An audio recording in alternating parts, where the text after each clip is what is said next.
In this video, I will show you how to remove an app from your Launchpad on Mac. So you can see right here in my Launchpad, I have several different apps. Now, if you want to delete one of these and remove them, what you want to do is just press down on an app. And now you'll see that they all start shaking kind of. Now, if they have a cross or X like this, that means you downloaded those through the App Store.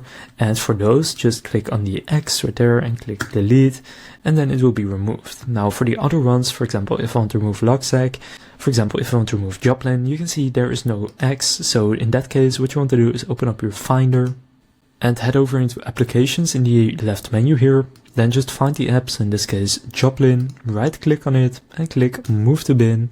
And now you'll see if I go to my Launchpad. So from there, to fully delete it, you can now go into your bin and then empty your bin and then empty bin, and it will then be fully removed. So that's two different ways to remove an app from your Launchpad on Mac. If this video was helpful, please consider leaving a like and subscribing to my channel. With that being said, I will see you in the next video.